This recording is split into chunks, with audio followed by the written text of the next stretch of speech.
ਸਤਿ ਸ਼੍ਰੀ ਅਕਾਲ ਜੀ, ਮੈਂ ਹਾਂ ਹਰਜੋਤ ਕੌਰ ਤੇ ਤੁਹਾਡਾ ਸਾਰਿਆਂ ਦਾ ਸਵਾਗਤ ਕਰਦੀ ਹਾਂ ਜੀ ਤੁਹਾਡੇ ਆਪਣੇ ਮਨਪਸੰਦ ਇਮੀਗ੍ਰੇਸ਼ਨ ਸ਼ੋ ਉਡਾਰੀ ਵਿਦੇਸ਼ਾਂ ਨੂੰ, ਜਿੱਥੇ ਅਸੀਂ ਲੇਟੈਸਟ ਅਪਡੇਟਸ ਲੈ ਕੇ ਤਾਂ ਹਰ ਵਾਰੀ ਹਾਜ਼ਰ ਹੁੰਦੇ ਹੀ ਹਾਂ। ਅੱਜ ਵੀ ਅਸੀਂ ਕਈ ਕੰਟਰੀਜ਼ ਦੇ ਉੱਪਰ ਚਰਚਾ ਕਰਨੀ ਹੈ ਔਰ ਕਿਉਂਕਿ ਸਾਡੇ ਕੋਲ ਬਹੁਤ ਸਾਰੇ ਸਵਾਲ ਆਉਂਦੇ ਹੀ ਰਹਿੰਦੇ ਨੇ ਤੇ ਇੱਕ ਗੁੱਡ ਨਿਊਜ਼, ਇੱਕ ਬਹੁਤ ਹੀ ਅੱਛੀ ਇੱਕ ਚੀਜ਼ ਦੱਸਣ ਜਾ ਰਹੇ ਹਾਂ ਜਿੱਥੇ ਆ ਕੇ ਤੁਹਾਡੇ ਸਾਰੇ ਸਵਾਲਾਂ ਦੇ ਜਵਾਬ ਤਾਂ ਦੂਰ ਹੋਣਗੇ ਤੇ ਨਾਲ ਦੀ ਨਾਲ ਤੁਹਾਨੂੰ ਇੱਕ ਚੰਗੀ ਆਪਸ਼ਨਸ ਤੁਹਾਡੇ ਪ੍ਰੋਫਾਈਲ ਦੇ ਅਕੋਰਡਿੰਗਲੀ ਪਤਾ ਚੱਲਣਗੇ। ਅਸੀਂ ਖਾਸ ਐਜੂਕੇਸ਼ਨ ਫੇਅਰ ਬਾਰੇ ਵੀ ਚਰਚਾ ਕਰਾਂਗੇ। ਸਭ ਤੋਂ ਪਹਿਲਾਂ ਮੈਂ ਤੁਹਾਡੀ ਮੁਲਾਕਾਤ ਕਰਾਉਣਾ ਚਾਹਾਂਗੀ ਜਿਹੜੇ ਅੱਜ ਦੇ ਮਹਿਮਾਨ ਸਾਡੇ ਨਾਲ ਸਟੂਡੀਓ ਵਿੱਚ ਮੌਜੂਦ ਨੇ ਜੀ। AVM ਗਲੋਬਲ ਇਮੀਗ੍ਰੇਸ਼ਨਸ ਤੋਂ visa expert mister Amandeep Singh ji ਸਾਡੇ ਨਾਲ ਨੇ। ਬਹੁਤ ਬਹੁਤ ਸਵਾਗਤ ਹੈ ਜੀ। ਸਤਿ ਸ਼੍ਰੀ ਅਕਾਲ। ਸਤਿ ਸ਼੍ਰੀ ਅਕਾਲ ਜੀ। जी तो ਤੁਹਾਨੂੰ ਦੱਸ ਦਈਏ ਕਿ ਇੱਕ ਐਜੂਕੇਸ਼ਨ ਫੇਅਰ ਜੋ ਹੈ ਆਰਗੇਨਾਈਜ਼ ਕਰਵਾਇਆ ਜਾ ਰਿਹਾ ਹੈ AVM ਗਲੋਬਲ ਇਮੀਗ੍ਰੇਸ਼ਨਸ ਵੱਲੋਂ 21 ਮਈ ਦਿਨ ਸ਼ਨੀਵਾਰ ਨੂੰ, ਜਿੱਥੇ ਕਿ ਆਸਟ੍ਰੇਲੀਆ, ਕੈਨੇਡਾ, UK ਤੇ ਨਿਊਜ਼ੀਲੈਂਡ ਦੇ ਕਾਲਜਿਸ ਤੇ ਯੂਨੀਵਰਸਿਟੀਜ਼ ਦੇ ਰਿਪਰੈਜ਼ੈਂਟੇਟਿਵ ਪਹੁੰਚ ਰਹੇ ਨੇ। ਸਰ, ਸਭ ਤੋਂ ਪਹਿਲਾਂ ਇਹ ਜਾਣਨਾ ਚਾਹਾਂਗੇ ਕਿ ਕਈ ਕੰਟਰੀਜ਼ ਦੇ ਰਿਪਰੈਜ਼ੈਂਟੇਟਿਵ ਆ ਰਹੇ ਨੇ, ਸਟੂਡੈਂਟਸ ਦੇ ਸਵਾਲ ਵੀ ਕਈ ਕੰਟਰੀਜ਼ ਨੂੰ ਲੈ ਕੇ ਰਹਿੰਦੇ ਨੇ, ਤੇ ਕੀ ਖਾਸ ਇਸ ਫੇਅਰ ਦੇ ਵਿੱਚ ਮਿਲੇਗਾ ਸਟੂਡੈਂਟਸ ਨੂੰ ਜੋ ਕਿ 21 ਮਈ ਸ਼ਨੀਵਾਰ ਨੂੰ ਆਰਗੇਨਾਈਜ਼ ਕਰਵਾ ਰਹੇ ਹੋ? ਸਭ ਤੋਂ ਖਾਸ ਇਸ ਸੈਮੀਨਾਰ ਦੇ ਵਿੱਚ ਸਾਰੇ ਸਟੂਡੈਂਟ ਨੂੰ ਕੀ ਮਿਲੂਗਾ ਕਿ ਸਾਰਿਆਂ ਦੀ ਹੀ ਕਨਫਿਊਜ਼ਨ ਰਹਿੰਦੀ ਹੈ ਕਿ ਮੇਰਾ ਇਹ ਪ੍ਰੋਫਾਈਲ ਹੈ, ਮੈਂ ਇਸ ਪ੍ਰੋਫਾਈਲ ਵਾਸਤੇ ਐਲੀਜੀਬਲ ਹਾਂ ਕਿ ਨਹੀਂ ਹਾਂ। ਉਸ ਤੋਂ ਬਾਅਦ ਇੱਕ ਏਜੰਟ ਨੂੰ ਗੱਲ ਕਰਦੇ ਨੇ, ਉਹ ਕਹਿੰਦੇ ਐਲੀਜੀਬਲ ਹੈ, ਦੂਸਰਾ ਏਜੰਟ ਕਹਿੰਦਾ ਐਲੀਜੀਬਲ ਨਹੀਂ ਹੈਗਾ।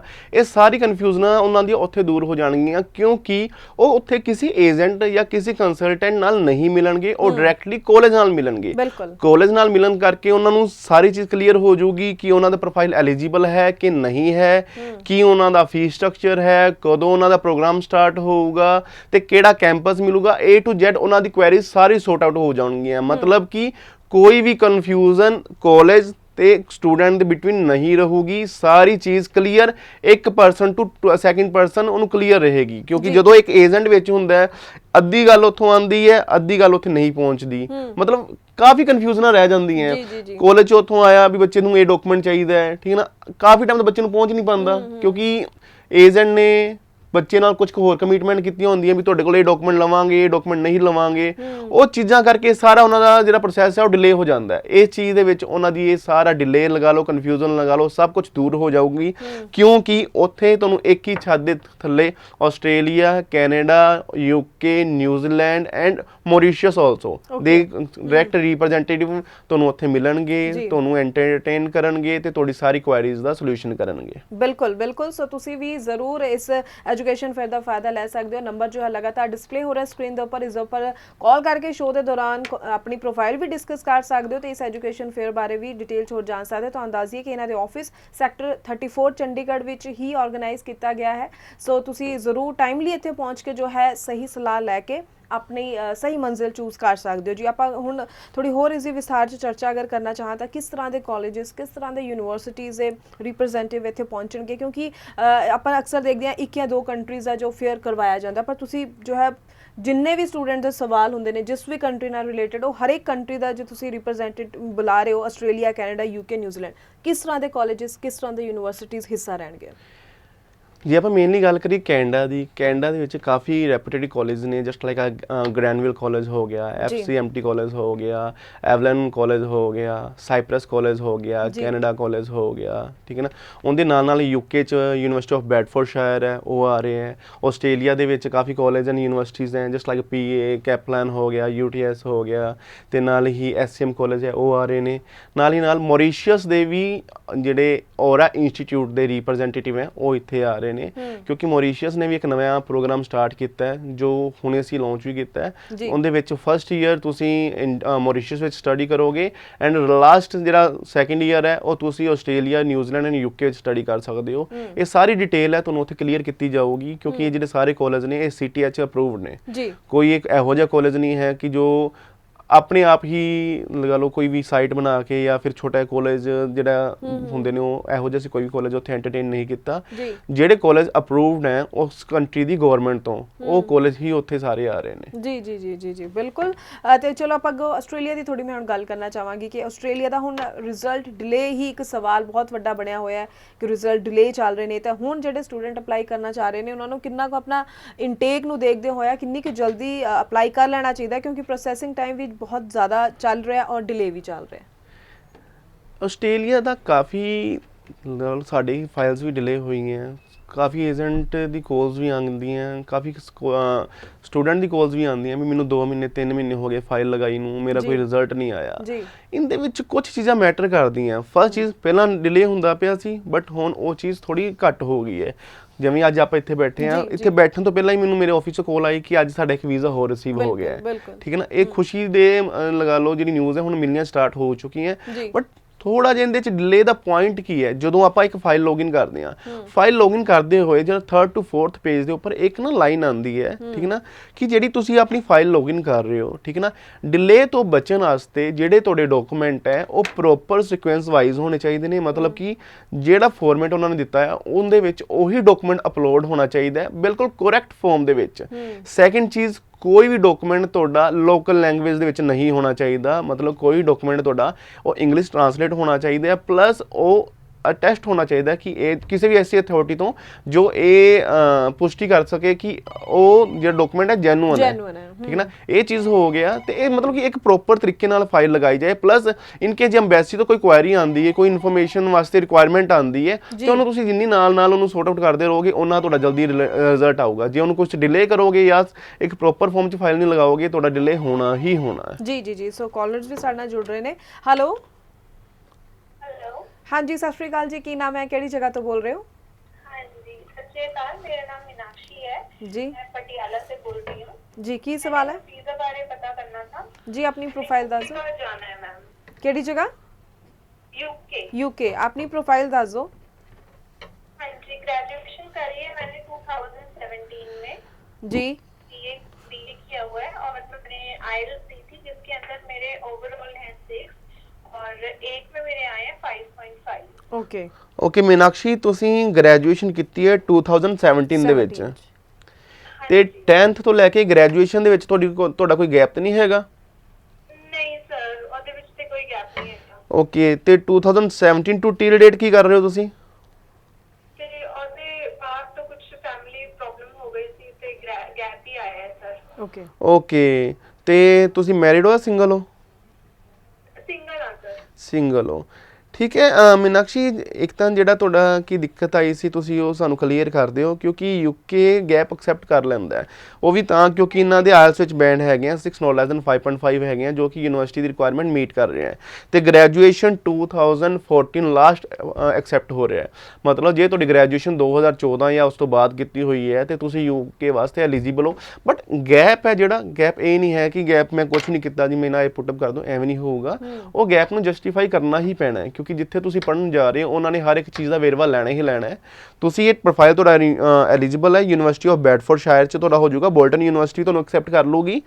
ਵਧੇਰੀ ਜਾਣਕਾਰੀ ਵਾਸਤੇ ਤੁਸੀਂ ਇੱਕ ਵਾਰੀ ਆਪਣੇ ਡਾਕੂਮੈਂਟ ਮੈਨੂੰ ਸ਼ੇਅਰ ਕਰ ਦਿਓ ਇਸ ਨੰਬਰ ਤੇ, ਠੀਕ ਹੈ? ਤੁਸੀਂ WhatsApp ਕਰ ਦਿਓ ਡਾਕੂਮੈਂਟ, ਤੁਹਾਨੂੰ ਪ੍ਰੋਪਰ ਅਸੈਸਮੈਂਟ ਮਿਲ ਜਾਊਗੀ। ਜੀ ਬਿਲਕੁਲ ਉਹੀ ਗੱਲ ਆ ਜਾਂਦੀ ਹੈ ਕਿ ਜਿਵੇਂ ਪ੍ਰੋਫਾਈਲ ਦੇਖਣ ਨੂੰ ਸੁਣਨ ਨੂੰ ਕਈ ਵਾਰੀ ਸੇਮ ਹੀ ਲੱਗ ਰਹੀਆਂ ਹੁੰਦੀਆਂ, ਪਰ ਚੀਜ਼ਾਂ ਬਦਲ ਜਾਂਦੀਆਂ ਜਦੋਂ ਆਪਾਂ ਪੂਰਾ ਡਿਟੇਲ 'ਚ ਜਾਣਦੇ ਆ ਉਹਨਾਂ ਨੂੰ। ਨਹੀਂ, ਉਹੀ ਤਾਂ ਚੀਜ਼ ਹੈ, ਹੁਣ ਕਹਿਣ 'ਚ ਤੇ ਕਰਨ 'ਚ ਬਹੁਤ ਜ਼ਿਆਦਾ ਫਰਕ ਹੁੰਦਾ ਹੈ। ਹੁਣ ਮੈਂ ਕਹਤਾ, ਠੀਕ ਹੈ ਨਾ, ਕਿ ਮੇਰੀ ਲਾਸਟ ਕੁਆਲੀਫਿਕੇਸ਼ਨ ਹੈਗੀ 2015 'ਚ ਹੈ, ਠੀਕ ਹੈ ਨਾ, ਉਸ ਤੋਂ ਬਾਅਦ ਮੈਂ ਫ੍ਰੀ ਹਾਂ, ਬਟ ਮੈਂ ਐਕਚੁਅਲ ਦੇ ਵਿੱਚ ਫ੍ਰੀ ਨਹੀਂ ਹੁੰਦਾ। ਮੈਂ ਕੋਈ ਨਾ ਕੋਈ ਬਿਜ਼ਨਸ ਰਨ ਕਰ ਰਿਹਾ ਹੋਵਾਂਗਾ, ਜਾਂ ਮੈਂ ਆਪਣੀ ਫੈਮਿਲੀ ਦੇ ਨਾਲ ਕੋਈ ਬਿਜ਼ਨਸ ਦੇ ਵਿੱਚ ਹੈਲਪ ਕਰ ਰਿਹਾ ਹੋਵਾਂਗਾ, ਮੈਂ ਕੋਈ ਜੋਬ ਕਰ ਰਿਹਾ ਹੋਵਾਂਗਾ। ਉਹ ਸਾਰੀ ਚੀਜ਼ਾਂ ਆਪਾਂ ਡਿਟੇਲ 'ਚ ਦੱਸਾਂਗੇ ਤੇ ਉਹ ਆਪਣਾ ਗੈਪ ਨਹੀਂ ਹੈਗਾ, ਉਹ ਐਕਚੁਅਲ ਦੇ ਵਿੱਚ ਆਪਣੀ ਪ੍ਰੈਕਟੀਕਲ ਕੁਆਲੀਫਿਕੇਸ਼ਨ ਹੈ। ਕੋਈ ਦੋ ਟਾਈਪ ਦੀ ਆਪਣੀ ਕੁਆਲੀਫਿਕੇਸ਼ਨ ਹੁੰਦੀ ਹੈ, ਇੱਕ ਥਿਓਰੀਕਲ ਹੁੰਦੀ ਹੈ, ਇੱਕ ਪ੍ਰੈਕਟੀਕਲ ਹੁੰਦੀ ਹੈ। ਜਿਹੜੀ ਆਪ ਨੂੰ ਡਿਗਰੀ ਜਾਂ ਡਿਪਲੋਮਾ ਮਿਲਦਾ ਹੈ ਉਹ ਆਪਣੀ ਥਿਓਰੀਕਲ 'ਚ ਅਪਲਾਈ ਹੁੰਦੀ ਹੈ, ਤੇ ਜਦੋਂ ਆਪਾਂ ਕੋਈ ਵਰਕ ਐਕਸਪੀਰੀਅੰਸ ਲੈ ਲਿਆ ਉਹ ਗੈਪ ਕੰਸੀਡਰ ਨਹੀਂ ਹੁੰਦਾ, ਉਹ ਤੁਹਾਡੀ ਪ੍ਰੈਕਟੀਕਲ ਦੇ ਵਿੱਚ ਹੀ ਕਾਊਂਟ ਹੁੰਦਾ ਹੈ। ਜੀ ਅਗਲੇ ਕਾਲਰ ਵੀ ਲਾਈਨ ਤੇ ਨੇ ਸਾਡੇ ਨਾਲ। ਹੈਲੋ ਹਾਂਜੀ, ਸਤਿ ਸ਼੍ਰੀ ਅਕਾਲ ਜੀ, ਕੀ ਨਾਮ ਹੈ, ਕਿਹੜੀ ਜਗ੍ਹਾ ਤੋਂ ਬੋਲ ਰਹੇ ਹੋ? सत श्री अकाल मैम, मैं नवीन बात कर रहा हूँ। हाँ जी, मेरे को न्यूजीलैंड स्टडी वीजा रिगार्डिंग कुछ इन्फॉर्मेशन चाहिए थी। हाँ जी, की पूछना चाहते हो? मेरे को जो लेवल 5 में है उसके अंदर मेरे को एडमिशन चाहिए। जो मेरी क्वालिफिकेशन है वो 12th है और जो मेरा आईएलटीएस का स्कोर है वो 5.5 है। 12th कौन से ईयर में किया आपने? सर 12th की थी मैंने 2020 में। 2020 में, और कौन सा स्ट्रीम क्या था? मतलब आर्ट्स से की थी, मेडिकल, नॉन मेडिकल, किससे की थी आपने? आर्ट्स से की थी, ओके। और 2020 के बाद कुछ आपने किया तो नहीं है? नहीं सर, 2020 के बाद मैंने कुछ नहीं किया। किसी कंट्री की रिफ्यूजल? नहीं सर, रिफ्यूजल नहीं है किसी कंट्रीज के भी। ओके नवीन, जैसे आपका प्रोफाइल है इसमें आपको ATC विजन कॉलेज है ऑकलैंड के अंदर, इसमें आपका एडमिशन हो जाएगा, डिप्लोमा में होगा, डिप्लोमा प्लस एडवांस डिप्लोमा होगा ये बिजनेस मैनेजमेंट का, जी। लेवल 5 प्लस लेवल 6 के अंदर। बट इसके लिए लेवल 6 के अंदर। हाँ जी लेवल 5 प्लस लेवल 6 के अंदर होगा, जिसके अंदर आपकी ट्यूशन फीस होगी अराउंड $18,000। न्यूजीलैंड की अगर बात चली है तो न्यूजीलैंड की मैं आपको एक कंफर्म करूंगा कि पहले जो न्यूजीलैंड के अंदर FTS $15,000 जाता था, मतलब कि ਲੋਕਡਾਊਨ ਤੋਂ ਪਹਿਲਾਂ ਜਿਹੜਾ $15,000 FTS ਗਿਆ, ਹੁਣ ਉਹਨਾਂ ਨੇ ਦੀ ਗਵਰਨਮੈਂਟ ਨੇ ਉਹ ਵਧਾ ਕੇ $20,000 ਕਰਤਾ ਹੈ। ਮਤਲਬ ਕਿ ਹੁਣ ਜੇ ਤੁਹਾਡੇ ਕੋਲ ਇਨਾਫ ਫੰਡਿੰਗ ਹੈਗੀ ਹੈ, ਮਤਲਬ ਕਿ 1 ਸਾਲ ਦੀ ਟਿਊਸ਼ਨ ਫੀਸ ਪੇ ਕਰਨ ਵਾਸਤੇ ਪਲੱਸ 1 ਸਾਲ ਦਾ ਲਿਵਿੰਗ ਐਕਸਪੈਂਸ ਪੇ ਕਰਨ ਵਾਸਤੇ ਤੁਹਾਡੇ ਕੋਲ ਚਾਰजेस ਹੈਗੇ ਨੇ, ਦੈਨ ਨਿਊਜ਼ੀਲੈਂਡ ਅਪਲਾਈ ਕਰੋ, ਕਿਉਂਕਿ ਨਿਊਜ਼ੀਲੈਂਡ ਦਾ ਖਰਚਾ ਕੋਈ 5, 7 ਜਾਂ 10 ਲੱਖ ਰੁਪਏ ਦੇ ਵਿੱਚ ਨਹੀਂ ਆਂਦਾ। ਨਿਊਜ਼ੀਲੈਂਡ ਦਾ ਖਰਚਾ ਅਰਾਊਂਡ 18 ਤੋਂ 20 ਲੱਖ ਦੇ ਵਿੱਚ ਆਂਦਾ, ਕਿਉਂਕਿ ਨਾ ਕਰਦੇ 8-10 ਲੱਖ ਰੁਪਏ ਤੁਹਾਡੀ ਫੀਸ ਹੁੰਦੀ ਹੈ, ਪਲੱਸ 10 ਲੱਖ ਦੇ ਨਾਲ ਇਹੀ ਤੁਹਾਡਾ FTS ਹੈ, ਜਿਹੜਾ ਪੈਸਾ ਤੁਹਾਨੂੰ ਚਾਹੇ ਵਾਪਸ ਮਿਲ ਜਾਣਾ ਹੈ, ਬਟ ਇੱਕ ਵਾਰੀ ਤਾਂ ਤੁਹਾਡਾ ਖਰਚਾ ਹੋਣਾ ਹੀ ਹੋਣਾ ਹੈ, ਤੇ ਫੰਡ ਤੁਹਾਡੇ ਮਸਟ ਵੀ ਜੈਨੂਇਨ ਹੋਣੇ ਚਾਹੀਦੇ ਨੇ। ਜੀ ਬਿਲਕੁਲ। ਤੇ ਆਪਾਂ ਇਹਨਾਂ ਦੀ ਜਿਵੇਂ ਨਿਊਜ਼ੀਲੈਂਡ ਲਈ ਕਾਲ ਸੀਗੀ, ਤੇ ਮੈਂ ਜ਼ਰੂਰ ਇਸ ਦੇ ਬਾਰੇ ਵੀ ਡਿਸਕਸ ਕਰਨਾ ਚਾਹੂੰਗੀ। ਹੁਣ ਦੁਬਾਰਾ ਜਦੋਂ ਬਾਰਡਰ ਓਪਨ ਹੋ ਰਹੇ ਨੇ, ਨਿਊਜ਼ੀਲੈਂਡ ਵੈਲਕਮ ਕਰ ਰਿਹਾ ਸਟੂਡੈਂਟਸ ਦਾ, ਤਾਂ ਫਿਰ ਲੱਗ ਰਿਹਾ ਕਿ ਇੱਥੇ ਵੀ ਹੁਣ ਰਸ਼ ਵਧੇਗਾ ਇੱਕਦਮ, ਜਾਂ ਫਿਰ ਜਦੋਂ ਹੁਣ ਸਟੂਡੈਂਟਸ ਅਪਲਾਈ ਕਰਨ ਤਾਂ ਉਹਨਾਂ ਨੂੰ ਕਿਸ ਤਰੀਕੇ ਨਾਲ ਧਿਆਨ ਰੱਖ ਕੇ ਹੀ ਅਪਲਾਈ ਕਰਨਾ ਚਾਹੀਦਾ ਹੈ? ਨਿਊਜ਼ੀਲੈਂਡ ਸਟਾਰਟਿੰਗ ਤੋਂ ਪਹਿਲਾਂ ਤੋਂ ਵੀ ਲਾ ਲਈਏ, ਜੇ ਹੁਣ ਵੀ ਲਾ ਲਈਏ, ਨਿਊਜ਼ੀਲੈਂਡ ਦੀ ਮਾਰਕੀਟ ਬਿਲਕੁਲ ਅਲੱਗ ਹੀ ਰਹੀ ਹੈ। ਰੀਜ਼ਨ ਕੀ ਹੈ? ਨਿਊਜ਼ੀਲੈਂਡ ਦਾ ਦੂਸਰੀ ਕੰਟਰੀ ਵਾਂਗੂ ਇਹ ਸੀਨ ਨਹੀਂ ਹੈਗਾ ਕਿ ਜਿਹੜਾ ਮਰਜ਼ੀ ਅਪਲਾਈ ਕਰ ਜੇ, ਅੰਬੈਸੀ ਦੀ ਰਿਕੁਆਇਰਮੈਂਟ ਕੀ ਹੈ ਕੀ ਨਹੀਂ ਹੈ ਉਹਨਾਂ ਨੂੰ ਕੋਈ ਲੈਣਾ ਦੇਣਾ ਨਹੀਂ ਹੈ, ਕਾਲਜ ਨੇ ਐਕਸੈਪਟ ਕੀਤਾ ਤੁਸੀਂ ਅਪਲਾਈ ਕਰ ਦਿਓ। ਬਟ ਨਿਊਜ਼ੀਲੈਂਡ 'ਚ ਹਰ ਇੱਕ ਏਜੰਟ ਐਵੇਂ ਨਹੀਂ ਕਰ ਸਕਦਾ। ਨਿਊਜ਼ੀਲੈਂਡ ਦੇ ਵਿੱਚ ਜਿਹੜਾ ਏਜੰਟ ਅਪਰੂਵਡ ਹੈ ਉਹੀ ਅਪਲਾਈ ਕਰਵਾ ਸਕਦਾ, ਜਨਖਨ ਅਪਲਾਈ ਨਹੀਂ ਕਰਵਾ ਸਕਦਾ। ਐਂਡ ਨਿਊਜ਼ੀਲੈਂਡ ਦੇ ਵਿੱਚ ਜੇ ਤੁਹਾਡੀ ਪ੍ਰੋਫਾਈਲ ਐਲੀਜੀਬਲ ਹੈ, ਤੁਸੀਂ ਤੁਹਾਡਾ ਵੀਜ਼ਾ ਆ ਸਕਦਾ ਹੈ, ਤਾਂ ਹੀ ਅਪਲਾਈ ਹੋਊਗਾ। ਜੇ ਤੁਹਾਡਾ ਲਗਾ ਲਓ ਰਿਫਿਊਜ਼ਲ ਆਣੀ ਹੈ ਕੋਈ, ਮਤਲਬ ਦੂਸਰੀ ਕੰਟਰੀਆਂ ਦੇ ਵਿੱਚ ਕੀ ਹੈ, ਏਜੰਟ ਦਾ ਮਾਈਂਡਸੈਟ ਇਹ ਹੈ ਕਿ ਫਾਈਲ ਅੰਬੈਸੀ ਲੱਗ ਗਈ ਅਪਲਾਈ ਕਰਾ ਦਿਓ, ਠੀਕ ਹੈ ਨਾ, ਵੀਜ਼ਾ ਆਏ ਚਾਹੇ ਨਾ ਆਏ ਉਹਨਾਂ ਨੂੰ ਕੋਈ ਲੈਣਾ ਦੇਣਾ ਨਹੀਂ ਹੈ, ਕਿਉਂਕਿ ਉਹਨਾਂ ਦੀ ਜੇਬ 'ਚ ਪੈਸਾ ਆ ਰਿਹਾ ਹੈ। ਬਟ ਨਿਊਜ਼ੀਲੈਂਡ 'ਚ ਇਹ ਚੀਜ਼ ਨਹੀਂ ਹੈ। ਨਿਊਜ਼ੀਲੈਂਡ ਦੇ ਵਿੱਚ ਤੁਹਾਡੀ ਜਿਹੜਾ ਐਜੂਕੇਸ਼ਨ ਹੈ ਉਹ ਲਾਸਟ ਪਾਸ ਆਊਟ ਕਾਊਂਟ ਹੁੰਦਾ ਹੈ, ਆਇਲਸ ਹੈ ਉਹ ਇੱਕ ਪ੍ਰੋਪਰ ਇੱਕ ਉਹਨਾਂ ਦਾ ਕ੍ਰਾਈਟੇਰੀਆ ਫਿਕਸ ਹੈ, ਉਹ ਹੋਏ ਤਾਂ ਹੀ ਤੁਸੀਂ ਅਪਲਾਈ ਕਰ ਸਕਦੇ ਹੋ। ਸਭ ਤੋਂ ਮੇਨ ਚੀਜ਼ ਫੰਡਸ, ਮਤਲਬ ਕਿ ਕਾਫੀ ਪਰਸਨ ਨੇ ਜਾਂ ਫਿਰ ਸਟੂਡੈਂਟ ਹੈ, ਉਹਨਾਂ ਦੀ ਫੈਮਲੀਜ਼ ਹੈ ਜਿਨ੍ਹਾਂ ਕੋਲ ਪੈਸਾ ਤਾਂ ਹੈਗਾ ਬੱਚੇ ਨੂੰ ਬਾਹਰ ਭੇਜਣ ਵਾਸਤੇ, 15 ਛੱਡੋ 25 ਲੱਖ ਵੀ ਲਗਾ ਦੇਣਗੇ, ਬਟ ਉਹਨਾਂ ਕੋਲ ਜੈਨੂਇਨ ਫੰਡਿੰਗ ਨਹੀਂ ਹੈਗੀ। ਮਤਲਬ ਨਾ ਹੀ ਪੁਰਾਣਾ ਹੈਗਾ, ਨਾ ਹੀ ਕੋਈ ਇਹੋ ਜਿਹੀ ਚੀਜ਼ ਹੈਗੀ ਜਿਹਨੂੰ ਉਹ ਇੱਕ ਨੰਬਰ 'ਚ ਸ਼ੋਅ ਕਰ ਸਕਦਾ, ਤਾਂ ਕਰਕੇ ਉਹ ਬੱਚੇ ਥੋੜਾ ਜਿਹਾ ਰਹਿ ਜਾਂਦੇ ਨੇ ਨਿਊਜ਼ੀਲੈਂਡ ਅਪਲਾਈ ਕਰਨ ਤੋਂ। ਜੇ ਤੁਹਾਡੇ ਫੰਡਿੰਗ ਜੈਨੂਇਨ ਹੈ, ਮਤਲਬ ਤੁਹਾਡੇ ਅਕਾਊਂਟ 'ਚ ਪੈਸਾ ਪਿਆ ਹੋਇਆ ਹੈ, ਤੁਹਾਨੂੰ ਕੋਈ ਵੀ ਲੋਨ ਮਿਲ ਸਕਦਾ, ਮਤਲਬ ਕੋਈ ਐਜੂਕੇਸ਼ਨ ਲੋਨ ਮਿਲ ਸਕਦਾ ਤੁਹਾਡੇ ਪ੍ਰੋਫਾਈਲ ਦੇ ਉੱਪਰ, ਲੋਨ ਅਗੇਂਸਟ ਪ੍ਰਾਪਰਟੀ ਮਤਲਬ ਲੈਪ ਮਿਲ ਸਕਦਾ ਹੈ, ਐਜੂਕੇਸ਼ਨ ਲੋਨ ਤਾਂ ਤੁਹਾਨੂੰ ਮੈਂ ਆਲਰੇਡੀ ਦੱਸਤਾ, ਪਲੱਸ ਪਰਸਨਲ ਲੋਨ ਮਿਲ ਜੇ, ਜਾਂ ਫਿਰ ਤੁਹਾਡੀ ਕਿਸੇ ਕੰਟਰੀ ਤੋਂ ਰਿਫਿਊਜ਼ਲ ਆਈ ਹੈ, ਉਸ ਕੰਟਰੀ ਤੋਂ ਤੁਹਾਡੀ ਟਿਊਸ਼ਨ ਫੀਸ ਰਿਫੰਡ ਆਈ ਹੈ, GPF ਹੈ, PPF ਹੈ, ਕੁਝ ਵੀ ਤੁਹਾਡਾ ਜੈਨੂਇਨ ਜਿਹੜੀ ਚੀਜ਼ ਹੈਗੀ ਹੈ, ਤੁਸੀਂ ਇਹ ਨਿਊਜ਼ੀਲੈਂਡ ਵਾਸਤੇ ਅਪਲਾਈ ਕਰ ਸਕਦੇ ਹੋ। ਤੇ ਨਿਊਜ਼ੀਲੈਂਡ ਦੇ ਵਿੱਚ ਸਕਸੈਸ ਰੇਟ ਹਮੇਸ਼ਾ ਹੀ ਸਭ ਤੋਂ ਅੱਛਾ ਰਹਿੰਦਾ ਹੈ, ਕਿਉਂਕਿ ਨਿਊਜ਼ੀਲੈਂਡ ਦੇ ਵਿੱਚ ਜਣਾ ਖਣਾ ਅਪਲਾਈ ਨਹੀਂ ਕਰ ਸਕਦਾ। If you are eligible then ਤੁਸੀਂ ਅਪਲਾਈ ਕਰ ਸਕਦੇ ਹੋ, ਅਦਰਵਾਈਜ਼ ਨਿਊਜ਼ੀਲੈਂਡ ਤੁਸੀਂ ਅਪਲਾਈ ਵੀ ਨਹੀਂ ਕਰ ਸਕਦੇ। ਜੀ ਬਿਲਕੁਲ। ਸੋ ਇਸ ਲਈ ਅਸੀਂ ਅਕਸਰ ਇਸ ਸ਼ੋਅ ਦੇ ਜ਼ਰੀਏ ਸਹੀ ਜਾਣਕਾਰੀ ਤੁਹਾਡੇ ਤੱਕ ਪਹੁੰਚਾਉਣ ਦੀ ਹਮੇਸ਼ਾ ਕੋਸ਼ਿਸ਼ ਕਰਦੇ ਹਾਂ, ਤਾਂ ਕਿ ਤੁਸੀਂ ਸਹੀ ਤਰੀਕੇ ਨਾਲ ਆਪਣੀ ਪ੍ਰੋਫਾਈਲ ਬਾਰੇ ਜਾਣ ਸਕਦੇ ਹੋਵੋ, ਤੇ ਉਸ ਤੋਂ ਬਾਅਦ ਤੁਹਾਨੂੰ ਪਤਾ ਹੋਵੇ ਤੁਹਾਡੀ ਪ੍ਰੋਫਾਈਲ ਕਿੱਥੇ ਐਲੀਜੀਬਲ ਹੈ, ਤੇ ਤੁਸੀਂ ਉੱਥੇ ਹੀ ਅਪਲਾਈ ਕਰੋ ਬਿਨਾਂ ਕਿਸੇ ਰੁਕਾਵਟ ਦੇ, ਕੋਈ ਰਿਫਿਊਜ਼ਲ ਨਾ ਤੁਹਾਨੂੰ ਫੇਸ ਕਰਨੀ ਪਵੇ, ਕਿਉਂਕਿ ਇੱਕ ਬਹੁਤ ਮੋਰਲ ਡਾਊਨ ਹੋ ਜਾਂਦਾ ਸਟੂਡੈਂਟ ਦਾ ਜਦੋਂ ਉਹਨੂੰ ਰਿਫਿਊਜ਼ਲ ਫੇਸ ਕਰਨੀ ਪੈਂਦੀ ਹੈ। ਤੇ ਕੈਨੇਡਾ ਬਾਰੇ ਗੱਲ ਕਰ ਲੈਂਦੇ ਹਾਂ। ਕੈਨੇਡਾ ਸਿਰਫ SDS ਹੀ ਅਪਲਾਈ ਕਰਨ, ਨੌਨ SDS ਦਾ ਕੀ ਫਿਊਚਰ ਦਿਖ ਰਿਹਾ? ਇਹਦੇ 'ਚ ਥੋੜਾ ਸਾ ਨਾ ਚੇਂਜਿਸ ਹੈ ਜੀ। SDS ਹੈ ਉਹ ਤਾਂ ਮੋਸਟ ਵੈਲਕਮ ਹੈ, ਠੀਕ ਹੈ ਨਾ, ਉਹ ਤਾਂ ਅੰਬੈਸੀ ਵੀ ਕਹਿੰਦੀ ਹੈ, ਕਾਲਜ ਵੀ ਕਹਿੰਦੇ ਆ ਕਿ ਤੁਸੀਂ ਮੋਸਟ ਵੈਲਕਮ, ਤੁਸੀਂ ਆਓ, ਠੀਕ ਹੈ ਨਾ। ਜਦੋਂ ਆਪਾਂ ਨੌਨ SDS ਦੇ ਵਿੱਚ ਆ ਜਾਂਦੇ ਆ, ਨੌਨ SDS ਦੇ ਵਿੱਚ ਵੀ ਪ੍ਰੋਫਾਈਲ ਨੇ, ਇਹ ਨਹੀਂ ਹੈ ਕਿ ਜਨਖਣਾ ਅਪਲਾਈ ਕਰ ਲੈ। ਜੇ ਤੁਹਾਡੀ ਪਲੱਸ 2 ਹੈ ਜਾਂ ਗ੍ਰੈਜੂਏਸ਼ਨ ਤੁਸੀਂ ਕੀਤੀ ਹੈ, ਇੱਕ ਮੋਡਿਊਲ 'ਚ ਤੁਹਾਡੇ ਸਿਰਫ ਇੱਕ ਮੋਡਿਊਲ 'ਚੋਂ 5.5 ਹੈ, ਦੈਨ ਤੁਸੀਂ ਅਪਲਾਈ ਕਰ ਸਕਦੇ ਹੋ। ਜੇ ਤੁਹਾਡੇ 6 ਈਚ ਨਹੀਂ ਬਣ ਸਕਦੇ ਬਟ ਤੁਸੀਂ PT ਕੀਤੀ ਹੈ, ਦੈਨ ਅਪਲਾਈ ਕਰ ਸਕਦੇ ਹੋ। ਮਤਲਬ ਕਿ ਆਇਲਸ ਵਿੱਚੋਂ 2 'ਚੋਂ 5.5 ਹੈ, ਉਹਦਾ ਰਿਫਿਊਜ਼ਲ ਰੇਟ ਜ਼ਿਆਦਾ ਹੈ, ਹਾਲਾਂਕਿ PT ਦਾ ਰਿਫਿਊਜ਼ਲ ਰੇਟ ਘੱਟ ਹੈ। ਇਹ ਥੋੜਾ ਜਿਹਾ ਕਿੰਨਾ ਰਿਕੁਆਇਰਡ ਹੈ PT ਸਕੋਰ? PT ਫਿਰ ਵੀ ਤੁਸੀਂ 60 ਸਕੋਰ ਤਾਂ ਤੁਹਾਡਾ ਹੋਏ, ਠੀਕ ਹੈ ਨਾ, ਡਾਊਨ ਨੂੰ ਅਪਲਾਈ ਕਰ ਸਕਦੇ ਆ, ਬਟ 60 ਦਾ ਤੁਸੀਂ ਅਪਲਾਈ ਕਰੋ, ਕਿਉਂਕਿ ਅੰਬੈਸੀ ਨੂੰ ਕੁਝ ਤਾਂ ਦਿਖਾਈ ਹੈ ਆਪਾਂ ਵੀ, ਠੀਕ ਹੈ। ਤੇ ਉਸ ਤੋਂ ਇਲਾਵਾ ਰਿਫਿਊਜ਼ਲ ਕੇਸ ਹੈ, ਜੇ ਤੁਹਾਡਾ ਇੱਕ ਵਾਰੀ SDS 'ਚ, ਉਹ ਵੀ ਤੁਸੀਂ ਨੌਨ SDS 'ਚ ਹੀ ਆਓਗੇ ਤੇ ਤੁਹਾਨੂੰ ਵੀ ਅਪਲਾਈ ਕਰਨਾ ਚਾਹੀਦਾ ਹੈ। ਮਤਲਬ ਜੇ ਤੁਹਾਡੇ ਆਇਲਸ ਵਿੱਚੋਂ 2 ਮੋਡਿਊਲ 'ਚੋਂ 5.5 ਹੈ ਜਾਂ ਉਸ ਤੋਂ ਵੀ ਡਾਊਨ ਹੈ, ਠੀਕ ਨਾ, ਤੇ ਤੁਹਾਨੂੰ ਕੈਨੇਡਾ ਅਪਲਾਈ ਨਹੀਂ ਕਰਨਾ ਚਾਹੀਦਾ। ਜੀ ਬਿਲਕੁਲ। ਸੋ ਨਾਲ ਦੀ ਨਾਲ ਤੁਹਾਨੂੰ ਦੱਸ ਕਹਿ ਰਹੀ ਹੈ ਕਿ ਲਗਾਤਾਰ ਨੰਬਰ ਡਿਸਪਲੇ ਹੋ ਰਿਹਾ, ਇਸ ਉੱਪਰ ਕਾਲ ਕਰ ਸਕਦੇ ਤੁਸੀਂ, ਸ਼ੋਅ ਦੇ ਦੌਰਾਨ ਵੀ, ਸ਼ੋਅ ਤੋਂ ਬਾਅਦ ਵੀ। AVM ਗਲੋਬਲ ਇਮੀਗ੍ਰੇਸ਼ਨਸ ਦੀ ਟੀਮ ਦੇ ਨਾਲ ਰਾਬਤਾ ਕਾਇਮ ਕਰ ਸਕਦੇ ਹੋ। ਸੈਕਟਰ 34 ਚੰਡੀਗੜ੍ਹ ਵਿੱਚ ਇਹਨਾਂ ਦਾ ਆਫਿਸ ਹੈ, ਤੁਸੀਂ ਕਦੀ ਵੀ ਇੱਥੇ ਵਿਜ਼ਿਟ ਕਰ ਸਕਦੇ ਹੋ। ਆਪਣੇ ਡਾਕੂਮੈਂਟਸ ਜ਼ਰੂਰ ਲੈ ਕੇ ਆਓ, ਕਿਉਂਕਿ ਡਾਕੂਮੈਂਟਸ ਦੇਖਣ ਤੋਂ ਬਾਅਦ ਹੀ ਸਹੀ ਅਸੈਸਮੈਂਟ ਹੋ ਸਕੇਗੀ ਤੇ ਉਸ ਤੋਂ ਬਾਅਦ ਹੀ ਤੁਹਾਨੂੰ ਪਤਾ ਚੱਲੇਗਾ ਕਿ ਤੁਹਾਡੀ ਪ੍ਰੋਫਾਈਲ ਦੇ ਅਕੋਰਡਿੰਗਲੀ ਤੁਹਾਨੂੰ ਕਿਹੜੀ ਆਪਸ਼ਨ ਤੇ ਚੱਲਣਾ ਚਾਹੀਦਾ। ਇੱਕ ਵਾਰ ਫਿਰ ਤੋਂ ਦੱਸ ਦਿਆਂ ਕਿ 21 ਮਈ ਦਿਨ ਸ਼ਨੀਵਾਰ ਨੂੰ ਐਜੂਕੇਸ਼ਨ ਫੇਅਰ ਆਰਗੇਨਾਈਜ਼ ਕਰਵਾਇਆ ਜਾ ਰਿਹਾ ਹੈ AVM ਗਲੋਬਲ ਇਮੀਗ੍ਰੇਸ਼ਨਸ ਵੱਲੋਂ, ਜਿੱਥੇ ਕਿ ਆਸਟ੍ਰੇਲੀਆ, ਕੈਨੇਡਾ, UK ਅਤੇ ਨਿਊਜ਼ੀਲੈਂਡ ਦੇ ਕਾਲਜਸ, ਯੂਨੀਵਰਸਿਟੀਜ਼ ਦੇ ਰਿਪਰੈਜ਼ੈਂਟੇਟਿਵ ਪਹੁੰਚਣਗੇ। ਤੁਸੀਂ ਆਪਣੀ ਪ੍ਰੋਫਾਈਲ, ਆਪਣੇ ਡਾਕੂਮੈਂਟਸ ਲੈ ਕੇ ਅਗਰ ਪਹੁੰਚਦੇ ਹੋ ਤਾਂ ਤੁਹਾਨੂੰ ਬਹੁਤ ਚੰਗੇ ਤਰੀਕੇ ਨਾਲ ਸਮਝ ਆ ਸਕੇਗਾ ਕਿ ਤੁਸੀਂ ਕਿੱਥੇ ਟਾਈਮਲੀ ਅਪਲਾਈ ਕਰ ਸਕਦੇ ਹੋ। UK ਬਾਰੇ ਗੱਲ ਕਰ ਲੈਂਦੇ ਆ ਕਿ ਹੁਣ ਸਟੂਡੈਂਟ ਸਾਰੇ ਜਾਣਦੇ ਨੇ ਕਿ ਅਗਰ ਸਪਾਊਸ ਵੀਜ਼ਾ, ਪਹਿਲਾਂ ਬਹੁਤ ਈਜ਼ੀ ਸਭ ਸੋਚਦੇ ਸੀ ਕਿ +2 ਤੋਂ ਬਾਅਦ ਸਪਾਊਸ ਵੀਜ਼ਾ ਲਗਾਉਣਾ ਤਾਂ UK ਹੈ, ਪਰ ਗ੍ਰੈਜੂਏਸ਼ਨ ਤੋਂ ਬਾਅਦ ਹੀ ਇੱਥੇ ਹੁਣ ਸਪਾਊਸ ਵੀਜ਼ਾ ਲਗਾ ਸਕਦੇ ਆ। ਪਹਿਲੀ ਚੀਜ਼ ਇਹ ਸਟਾਰਟਿੰਗ ਤੋਂ ਹੁਣ ਤੱਕ ਵੀ ਇਹੀ ਕਨਫਿਊਜ਼ਨ ਚੱਲੀ ਆ ਰਹੀ ਹੈ ਜੀ। ਕੋਈ ਵੀ ਪਰਸਨ ਦੀ ਕੋਲ ਆਉਂਦੀ ਹੈ ਜੀ ਮੈਂ +2 ਕੀਤੀ ਹੈ, ਮੈਰਿਜ ਹੋ ਗਈ ਹੈ ਸਾਡੀ, ਅਸੀਂ ਸਪਾਊਸ ਇਕੱਠੇ ਜਾ ਸਕਦੇ ਹਾਂ। ਹਰ ਇੱਕ ਹਾਈ ਕਮਿਸ਼ਨ ਦਾ ਇਹੀ ਰੂਲ ਹੈ ਕਿ ਤੁਸੀਂ UG ਪ੍ਰੋਗਰਾਮ ਦੇ ਵਿੱਚ ਸਪਾਊਸ ਨਾਲ ਨਹੀਂ ਲੈ ਕੇ ਜਾ ਸਕਦੇ। ਮਤਲਬ ਮੇਨ ਐਪਲੀਕੈਂਟ ਨੇ ਜੇ ਤੁਹਾਡੀ +2 ਕੀਤੀ ਹੈ ਤੇ ਤੁਸੀਂ ਸਪਾਊਸ ਦੇ ਨਾਲ ਨਹੀਂ ਜਾ ਸਕਦੇ। ਸਪਾਊਸ ਦੇ ਨਾਲ ਮਤਲਬ ਐਜ਼ ਅ ਡਿਪੈਂਡੈਂਟ ਜਾਣ ਵਾਸਤੇ ਮੇਨ ਐਪਲੀਕੈਂਟ ਨੂੰ ਪੋਸਟ ਗ੍ਰੈਜੂਏਟ ਪ੍ਰੋਗਰਾਮ ਦੇ ਵਿੱਚ ਹੀ ਅਪਲਾਈ ਕਰਨਾ ਪਏਗਾ। ਮਤਲਬ ਕਿ ਜੇ ਤੁਹਾਡਾ ਮੇਨ ਐਪਲੀਕੈਂਟ ਮਤਲਬ ਹਸਬੈਂਡ ਹੈ ਚਾਹੇ ਵਾਈਫ ਹੈ, ਉਹਨੇ ਗ੍ਰੈਜੂਏਸ਼ਨ ਕੀਤੀ ਹੈ ਤੇ ਮਾਸਟਰ ਵਾਸਤੇ ਜਾਂ ਪੋਸਟ ਡਿਪਲੋਮਾ ਵਾਸਤੇ ਅਪਲਾਈ ਕਰ ਰਿਹਾ ਤਾਂ ਵੀਜ਼ਾ ਆਊਗਾ ਉਹਦੇ ਸਪਾਊਸ ਦਾ। ਅਦਰਵਾਈਜ਼ +2 ਤੋਂ ਬਾਅਦ ਕਦੀ ਵੀ ਸਪਾਊਸ ਦਾ ਨਾ ਪਹਿਲਾਂ ਵੀਜ਼ਾ ਆਇਆ ਨਾ ਹੀ ਅੱਗੇ ਆਊਗਾ। ਜੀ ਬਿਲਕੁਲ ਸਹੀ ਕਿਹਾ ਤੁਸੀਂ। ਇੱਕ ਹੋਰ ਨਾ ਇੱਕ ਬੜਾ ਸਵਾਲ ਹੁੰਦਾ ਹੈ ਕਿ ਜਿਸ ਨੂੰ ਲੈ ਕੇ ਨਾ ਸਟੂਡੈਂਟਸ ਅਕਸਰ ਠੱਗੇ ਵੀ ਜਾਂਦੇ ਨੇ ਕਿ ਉਹ ਜਦੋਂ ਬਾਰ-ਬਾਰ ਆਇਲਸ ਵਿੱਚ ਅਪੀਅਰ ਕਰਦੇ ਆ, ਡਿਜ਼ਾਇਰਡ ਸਕੋਰ ਨਹੀਂ ਆ ਪਾਉਂਦਾ ਤਾਂ ਉਹਨਾਂ ਨੂੰ ਲੱਗਦਾ ਕਿ ਕੀ ਕੋਈ ਅਜਿਹੀ ਆਪਸ਼ਨ ਨਹੀਂ ਹੈ ਸਾਡੇ ਲਈ ਕਿ ਜਿੱਥੇ ਅਸੀਂ ਸਾਡਾ ਆਇਲਸ ਦਾ ਸਕੋਰ ਅੱਛਾ ਨਹੀਂ ਵੀ ਹੈ ਤਾਂ ਵੀ ਅਸੀਂ ਜੇ ਉੱਥੇ ਅਪਲਾਈ ਕਰੀਏ ਔਰ ਸਾਡਾ ਸਕਸੈਸਫੁਲੀ ਬਾਹਰ ਜਾਣ ਦਾ ਜੋ ਸੁਪਨਾ ਉਹ ਸਾਕਾਰ ਹੋ ਸਕੇ। ਸਭ ਤੋਂ ਮੇਨ ਚੀਜ਼ ਇਹ ਕਨਫਿਊਜ਼ਨ ਹੀ ਇੱਥੇ ਆਉਂਦੀ ਹੈ। ਮੈਂ +2 ਕੀਤੀ, ਮੇਰੇ ਮਾਈਂਡ 'ਚ ਸੈੱਟ ਹੋ ਗਿਆ ਕਿ ਮੇਰੇ 4 ਦੋਸਤ ਨੇ ਉਹ ਕੈਨੇਡਾ ਗਏ ਨੇ, ਮੈਂ ਵੀ ਕੈਨੇਡਾ ਜਾਣਾ ਹੈ। ਹੁਣ ਉਹਨਾਂ ਦੀ ਕਿਸਮਤ ਹੈ, ਉਹਨਾਂ ਨੇ ਉਹਨਾਂ ਐਫਰਟ ਲਗਾਇਆ, ਉਹਨਾਂ ਨੇ 6 ਈਚ ਜਾਂ 7 ਬੈਂਡ ਲਏ। ਤੁਸੀਂ ਟਰਾਈ ਕਰ ਲਈ, ਇਹ ਨਹੀਂ ਤੁਸੀਂ ਮਿਹਨਤ ਨਹੀਂ ਕਰ ਰਹੇ, ਤੁਸੀਂ ਟਰਾਈ ਪੂਰੀ ਕੀਤੀ ਬਟ ਤੁਹਾਡੇ 6 ਈਚ ਬੈਂਡ ਨਹੀਂ ਆ ਪਾ ਰਹੇ, ਤੁਹਾਡੇ 5.5 ਰਹਿ ਗਏ ਜਾਂ 6 ਨੋਟ ਲੈਸ ਦੈਨ 5.5 2 ਮੋਡਿਊਲ ਦੇ ਵਿੱਚ ਤੁਹਾਡੇ ਰਹਿ ਗਏ ਤੇ ਨਿਰਾਸ਼ ਹੋਣ ਦੀ ਕੋਈ ਗੱਲ ਨਹੀਂ ਹੈਗਾ। ਪਹਿਲਾਂ ਤੁਸੀਂ ਇਹ ਦੇਖੋ ਕਿ ਤੁਹਾਡਾ ਪ੍ਰੋਫਾਈਲ ਕਿਹੜੀ ਕੰਟਰੀ ਵਾਸਤੇ ਐਲੀਜੀਬਲ ਹੈ। ਇਹ ਨਹੀਂ ਕਿ ਕਿਹੜੀ ਕੰਟਰੀ ਤੁਸੀਂ ਅਪਲਾਈ ਕਰਨਾ ਹੈ, ਕਿਹੜੀ ਕੰਟਰੀ ਵਾਸਤੇ ਐਲੀਜੀਬਲ ਹੈ। ਜ਼ਰੂਰੀ ਨਹੀਂ ਕਿ ਉੱਥੇ ਜਾ ਕੇ ਤੁਹਾਡਾ ਫਿਊਚਰ ਬ੍ਰਾਈਟ ਹੋਊਗਾ। ਹੁਣ ਤੁਸੀਂ +2 ਕੀਤੀ ਹੈ, ਤੁਸੀਂ ਅੱਜ ਤੱਕ ਨਾ ਤੁਸੀਂ ਕੈਨੇਡਾ ਗਏ, ਨਾ ਤੁਸੀਂ ਆਸਟ੍ਰੇਲੀਆ ਗਏ, ਨਾ ਤੁਸੀਂ ਨਿਊਜ਼ੀਲੈਂਡ ਗਏ, ਤੁਹਾਡੇ ਵਾਸਤੇ ਸਾਰੀ ਕੰਟਰੀਆਂ ਹੀ ਸੇਮ ਨੇ, ਠੀਕ ਹੈ ਨਾ। ਇਹ ਨਾ ਕੋ ਸੋਚੋ ਕਿ ਕੈਨੇਡਾ ਜਾਵਾਂਗੇ ਆਪਣਾ ਫਿਊਚਰ ਬ੍ਰਾਈਟ ਹੋਊਗਾ। ਹੁਣ ਆਪਾਂ ਇਕਨੋਮੀ ਦੀ ਗੱਲ ਕਰ ਲਈਏ ਜਾਂ ਕੰਟਰੀ ਦੇ এনवायरमेंट ਦੀ ਗੱਲ ਕਰ ਲਈਏ, ਕੈਨੇਡਾ ਦਾ ਅੱਛਾ ਹੈ ਤੇ ਆਸਟ੍ਰੇਲੀਆ ਦਾ ਵੀ ਬਹੁਤ ਅੱਛਾ ਹੈ। ਨਿਊਜ਼ੀਲੈਂਡ ਬੈਟਰ ਹੈ। ਨਿਊਜ਼ੀਲੈਂਡ ਸਾਰਿਆਂ ਨੂੰ ਪਤਾ ਹੈ ਕਿ ਕ੍ਰਾਈਮ ਫ੍ਰੀ ਕੰਟਰੀ ਹੈ, ਸੈਟਲਮੈਂਟ ਬਹੁਤ ਈਜ਼ੀ ਹੈ।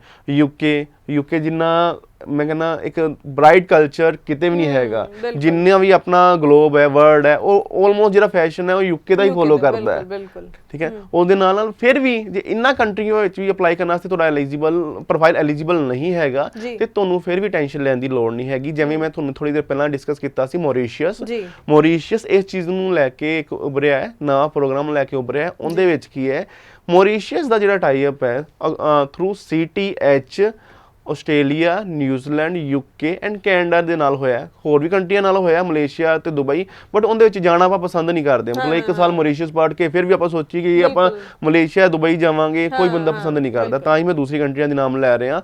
ਮਤਲਬ ਜੇ ਤੁਸੀਂ ਲੈਵਲ 4 ਤੁਸੀਂ ਮੌਰੀਸ਼ੀਅਸ ਦੇ ਵਿੱਚ ਕਰਦੇ ਹੋ, 1 ਈਅਰ ਦਾ ਲੈਵਲ 4 ਹੁੰਦਾ, 2nd ਈਅਰ ਤੁਸੀਂ ਆਸਟ੍ਰੇਲੀਆ, ਨਿਊਜ਼ੀਲੈਂਡ ਐਂਡ UK 'ਚ ਕਰ ਸਕਦੇ ਹੋ। ਇਨਕੇ ਜੇ ਤੁਸੀਂ ਤੁਹਾਡਾ ਫਿਰ ਵੀ ਮਾਈਂਡ ਸੈਟ ਹੈ ਕਿ ਮੈਂ ਜਾਣਾ ਹੀ ਕੈਨੇਡਾ ਹੈ, ਹੋਰ ਮੇਰੇ ਕੋਲ ਕੋਈ ਆਪਸ਼ਨ ਨਹੀਂ ਹੈ, ਤੁਹਾਡੇ 6 ਨੋਟ ਲੈਸ ਦੈਨ 5.2 ਮੋਡਿਊਲ 'ਚ ਆ ਗਏ ਜਾਂ 5.5 ਨੋਟ ਲੈਸ ਦੈਨ 5 ਬੈਂਡ ਆ ਗਏ, ਤੁਸੀਂ ਫਿਰ ਕੀ ਕਰੋ, ਤੁਸੀਂ ਮੌਰੀਸ਼ੀਅਸ ਜਾਓ, ਠੀਕ ਹੈ ਨਾ। ਅੱਛੇ ਕਾਲਜ ਯੂਨੀਵਰਸਿਟੀਜ਼ ਨੇ ਉੱਥੇ ਵੀ। ਤੁਸੀਂ 2 ਈਅਰ ਲੈਵਲ 4 ਪਲੱਸ ਲੈਵਲ 5 ਤੁਸੀਂ ਮੌਰੀਸ਼ੀਅਸ ਵਿੱਚ ਕਰੋ ਤੇ ਲੈਵਲ 6 ਹੈ ਤੁਸੀਂ ਆਪਣਾ ਕੈਨੇਡਾ ਵਿੱਚ ਕਰ ਸਕਦੇ ਹੋ। ਮਤਲਬ ਉਹ ਚੀਜ਼ ਬਿਲਕੁਲ ਨਿਰਾਸ਼ ਹੋਣ ਤੋਂ, ਮਤਲਬ ਕਿ ਆਪਣੇ ਪੈਸੇ ਖਰਾਬ ਕਰਨ ਤੋਂ, ਤੇ ਆਪਾਂ ਪੜ੍ਹਨਾ ਹੈ ਨਾ। ਇੱਥੇ ਵੀ ਆਪਾਂ ਤੁਹਾਨੂੰ ਕਹੀਏ ਵੀ ਕੋਈ ਪ੍ਰੋਗਰਾਮ ਕਰ ਲਓ 6 ਮਹੀਨੇ ਦਾ, ਸਾਲ ਦਾ, ਤੁਸੀਂ ਹੱਸ ਕੇ ਕਰੋਗੇ ਨਾ, ਨਾਲਾ ਖਰਚਾ ਕਰੋਗੇ ਉਹਨਾਂ। ਮੌਰੀਸ਼ੀਅਸ ਤਾਂ ਜਿੰਨਾ ਤੁਸੀਂ ਖਰਚਾ ਕਰ ਰਹੇ ਹੋ ਤੁਹਾਨੂੰ ਗਵਰਨਮੈਂਟ ਉਹਨਾਂ ਵਾਪਸ ਵੀ ਤਾਂ ਦੇ ਰਹੀ ਹੈ ਨਾ। ਠੀਕ ਹੈ, ਨਾਲੇ ਆਪਣਾ ਅੱਗੇ ਫਿਊਚਰ ਬ੍ਰਾਈਟ ਹੈ ਕਿਉਂਕਿ ਇੱਥੇ ਤੁਸੀਂ ਡੋਮੈਸਟਿਕ ਸਟੂਡੈਂਟ ਹੋ, ਉੱਥੇ ਜਾ ਕੇ ਤੁਸੀਂ ਅਪਲਾਈ ਕਰੋਗੇ ਤੁਸੀਂ ਇੰਟਰਨੈਸ਼ਨਲ ਸਟੂਡੈਂਟ ਹੋ ਜਾਓਗੇ। ਤੇ ਡੋਮੈਸਟਿਕ ਸਟੂਡੈਂਟ ਤੇ ਇੰਟਰਨੈਸ਼ਨਲ ਸਟੂਡੈਂਟ 'ਚ ਹਮੇਸ਼ਾ ਫਰਕ ਰਹਿੰਦਾ ਹੀ ਰਹਿੰਦਾ ਹੈ। ਅੰਬੈਸੀ ਵੀਜ਼ਾ ਦੇਣ 'ਚ ਸੋਚਦੀ ਹੈ। ਬਿਲਕੁਲ ਸਹੀ ਕਿਹਾ ਤੁਸੀਂ। ਤਾਂ ਫਿਰ ਇਸ ਬਾਰੇ ਹੋਰ ਥੋੜਾ ਡਿਟੇਲ ਵਿੱਚ ਅਗਰ ਮੈਂ ਜਾਣਨਾ ਚਾਹਾਂ ਕਿਹੜੇ ਸਟੂਡੈਂਟ ਕਦੋਂ ਕਿਹੜੇ ਇਨਟੇਕ ਲਈ ਅਪਲਾਈ ਕਰ ਸਕਦੇ ਨੇ? ਹੁਣ ਮੌਰੀਸ਼ੀਅਸ ਵਿੱਚ ਸਾਲ 'ਚ 4 ਇਨਟੇਕ ਹੁੰਦੇ ਨੇ ਜੀ। ਹੁਣ ਵੀ ਆਪਾਂ ਗੱਲ ਕਰੀਏ ਇਸ ਟਾਈਮ ਜੁਲਾਈ ਇਨਟੇਕ ਵੀ ਮੌਰੀਸ਼ੀਅਸ ਦੇ ਵਿੱਚ ਐਲੀਜੀਬਲ ਕਹਿ ਰਿਹਾ ਹੈਗਾ ਇਸ ਟਾਈਮ। ਉਹਦੇ ਵਿੱਚ ਤੁਹਾਡੀ +2 ਹੈ, ਚਾਹੇ ਤੁਸੀਂ 15 ਪਾਸ ਆਊਟ ਹੋ, 16 ਪਾਸ ਆਊਟ ਹੋ, ਈਵਨ 12 ਪਾਸ ਆਊਟ ਵੀ ਹੋ, ਜੀ ਜੀ ਠੀਕ ਹੈ ਨਾ, ਤੁਸੀਂ ਮੌਰੀਸ਼ੀਅਸ ਅਪਲਾਈ ਕਰ ਸਕਦੇ ਹੋ। ਤੇ ਜਿਹੜਾ ਕਾਲਜ ਤੁਹਾਨੂੰ ਦੇਵਾਂਗੇ, ਜਿਵੇਂ ਆਪਾਂ ਕਿਹਾ, ਜਿਹੜਾ CTH ਦੇ ਥਰੂ ਹੀ ਹੋ ਸਕਦਾ ਹੈ, CTS ਅਪਰੂਵਡ ਕਾਲਜ ਹੀ ਦੇਵਾਂਗੇ, ਜਿੰਦੇ ਚ 1 ਈਅਰ ਤੁਸੀਂ ਉੱਥੇ ਸਟੱਡੀ ਕਰਨੀ ਹੈ, ਸੈਕੰਡ ਈਅਰ ਕਾਲਜ ਹੀ ਤੁਹਾਡੀ ਸਾਰੀ ਹੈਲਪ ਕਰੂਗਾ। ਓਕੇ ਠੀਕ ਹੈ ਨਾ, ਮਤਲਬ ਕਿ ਉਸ ਗਵਰਨਮੈਂਟ, ਮੌਰੀਸ਼ੀਅਸ ਦੀ ਗਵਰਨਮੈਂਟ ਹੈ, ਕਾਲਜ ਹੈ, ਤੁਹਾਨੂੰ ਇੰਨਾ ਜ਼ਿਆਦਾ ਸਪੋਰਟ ਕਰ ਰਹੇ ਨੇ, ਤੁਹਾਨੂੰ 에ਅਰਪੋਰਟ ਤੋਂ ਖੁਦ ਪਿਕ ਕਰਵਾਉਣਗੇ, ਜੀ। ਤੁਹਾਨੂੰ ਅਕੋਮੋਡੇਸ਼ਨ ਦਾ ਤੁਹਾਡਾ ਅਰੇਂਜਮੈਂਟ ਖੁਦ ਕਰ ਰਹੇ ਨੇ, ਜੀ। ਠੀਕ ਹੈ ਨਾ, ਰਹਿਣ ਖਾਣ ਦਾ ਕੋਈ ਟੈਨਸ਼ਨ ਨਹੀਂ, ਠੀਕ ਹੈ ਨਾ, ਤੁਹਾਨੂੰ ਟਰਾਂਸਪੋਰਟ ਤੁਹਾਨੂੰ ਸਟੂਡੈਂਟ ਨੂੰ ਫ੍ਰੀ ਦਿੱਤੀ ਹੋਈ ਹਾਂ, ਹੈ, ਬਿਲਕੁਲ, ਮੈਡੀਕਲ ਬਿਲਕੁਲ। ਗਵਰਨਮੈਂਟ ਨੇ ਫ੍ਰੀ ਦਿੱਤਾ ਹੋਇਆ ਹੈ, ਹੋਰ ਆਪਾਂ ਨੂੰ ਕੀ ਚਾਹੀਦਾ ਹੈ, ਠੀਕ ਹੈ ਨਾ, ਜੀ। ਨਾਲੇ ਆਪਾਂ ਨੂੰ ਪਤਾ ਕਿ ਅੱਗੇ ਆਪਣਾ ਉੱਥੇ ਭਵਿੱਖ ਵੀ ਹੈਗਾ, ਆਪਾਂ ਅੱਗੇ ਮੂਵ ਵੀ ਹੋ ਸਕਦੇ ਹਾਂ। ਬਿਲਕੁਲ ਬਿਲਕੁਲ ਤੇ ਇੱਥੇ ਪੈਸੇ ਖਰਾਬ ਕਰਨ ਤੋਂ ਵਧੀਆ ਤੁਸੀਂ ਉੱਥੇ ਆਪਣਾ 1 ਸਾਲ ਦਾ ਪ੍ਰੋਗਰਾਮ ਕਰ ਲਓ। ਜੀ ਜੀ ਜੀ। ਤੇ ਫੰਡਸ ਦੀ ਗੱਲ ਕਰ ਲਈਏ ਵੀ ਕਿਉਂਕਿ ਕਿਸੇ ਵੀ ਕੰਟਰੀ ਵਿੱਚ ਜਾਣਾ ਮੇਨ ਗੱਲ ਤਾਂ ਫੰਡਸ ਦੀ ਜ਼ਰੂਰ ਆ ਜਾਂਦੀ ਹੈ, ਉਸਦੇ ਸਹੀ ਜੈਨੂਇਨ ਸੋਰਸ ਦੀ ਗੱਲ ਆ ਜਾਂਦੀ ਹੈ। ਤਾਂ ਅਗਰ ਆਪਾਂ ਮੌਰੀਸ਼ੀਅਸ ਦੀ ਗੱਲ ਕਰ ਰਹੇ ਹਾਂ, ਹੋਰ ਬਹੁਤ ਸਾਰੇ ਬੈਨੀਫਿਟਸ ਤਾਂ ਤੁਸੀਂ ਦੱਸੇ ਨੇ। ਫੰਡਸ ਸ਼ੋ ਕਰਨ ਦੀ ਅਗਰ ਗੱਲ ਆਵੇ ਤਾਂ ਕਿੰਨਾ ਕੁ ਸਟੂਡੈਂਟ ਆਪਣੇ ਨੂੰ ਪ੍ਰਿਪੇਅਰ ਰੱਖੇ?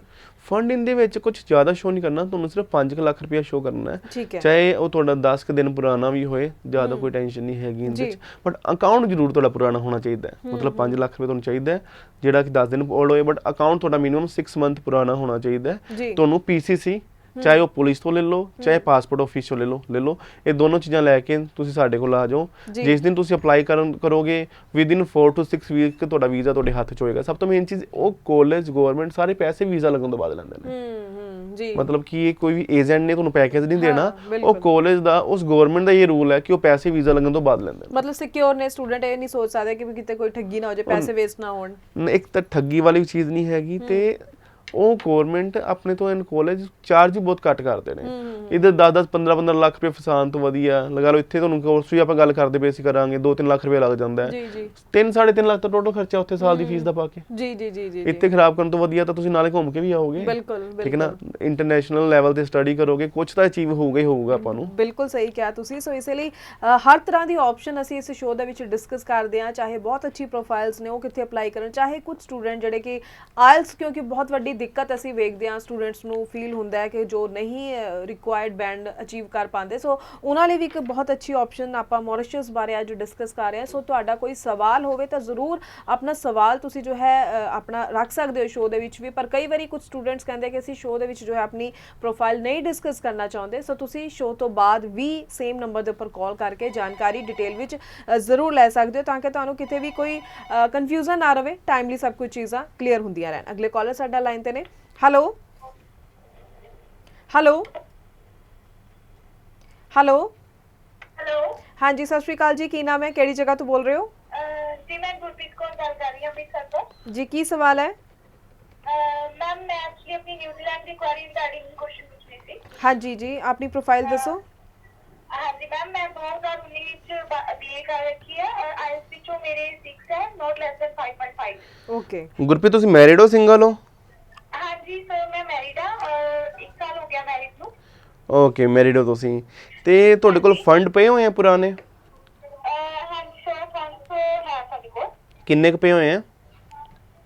सर फंड्स ਅਸੀਂ ਮਤਲਬ 13 ਤੋਂ 15 ਲੱਖ ਤੱਕ ਹੋ ਜਾਏਗਾ। ਦੈਟਸ ਟੂ ਗੁੱਡ, ਕਿਉਂਕਿ ਨਿਊਜ਼ੀਲੈਂਡ ਦੇ ਵਿੱਚ ਤੁਹਾਨੂੰ ਪਤਾ ਹੈ ਕਿ 70% ਫੰਡ ਤੁਹਾਨੂੰ ਪੁਰਾਣਾ ਚਾਹੀਦਾ ਹੁੰਦਾ ਹੈ। ਜੀ हाँ जी ਜਿਵੇਂ ਤੁਹਾਡਾ ਤੁਸੀਂ ਪ੍ਰੋਫਾਈਲ ਦੱਸਿਆ ਹੈ, ਤੁਹਾਡਾ ਪ੍ਰੋਫਾਈਲ ਅੱਛਾ ਹੈ, ਤੁਸੀਂ ਐਨਟੈਕ ਕਾਲਜ ਚ ਲੈਵਲ 7 ਦੇ ਵਿੱਚ ਅਪਲਾਈ ਕਰ ਸਕਦੇ ਹੋ। ठीक है ਐਨਟੈਕ ਕਾਲਜ ਗਵਰਨਮੈਂਟ ਕਾਲਜ ਹੈ ਉੱਥੋਂ ਦਾ, ठीक है सर। ਠੀਕ ਹੈ ਨਾ, ਉਹਦੇ 'ਚ ਤੁਸੀਂ ਅਪਲਾਈ ਕਰ ਸਕਦੇ ਹੋ, ਕਿਉਂਕਿ ਨਿਊਜ਼ੀਲੈਂਡ ਦੇ ਵਿੱਚ ਕੋਈ ਵੀ ਚਾਰजेस ਵੀਜ਼ਾ ਤੋਂ ਪਹਿਲਾਂ ਨਹੀਂ ਜਾਂਦਾ। ਇਹ ਮੈਂ ਤੁਹਾਨੂੰ ਸਪੈਸ਼ਲੀ ਦੱਸਦਾ, ਕਿਉਂਕਿ ਕਾਫੀ ਮੇਰੇ ਕੋਲ ਕੁਐਰੀਜ਼ ਆਉਂਦੀਆਂ ਕਿ ਮੈਂ ਨਿਊਜ਼ੀਲੈਂਡ ਅਸੀਂ ਅਪਲਾਈ ਕੀਤਾ ਸੀ ਜੀ, 10 ਲੱਖ ਰੁਪਏ ਦੇਤਾ, ਸਾਡਾ ਕੁਝ ਨਹੀਂ ਹੋਇਆ। ਨਿਊਜ਼ੀਲੈਂਡ 'ਚ ਵੀਜ਼ਾ ਲੱਗਣ ਤੋਂ ਪਹਿਲਾਂ ਕੋਈ ਚਾਰजेस ਨਹੀਂ ਜਾਂਦਾ, ਤੇ ਤੁਹਾਡਾ ਲੈਵਲ 7 ਮਿਲੂਗਾ, ਜਿੰਦੇ ਵਿੱਚ ਤੁਹਾਡੀ ਟਿਊਸ਼ਨ ਫੀਸ ਹੋਏਗੀ ਅਰਾਊਂਡ $19,000 to $21,000।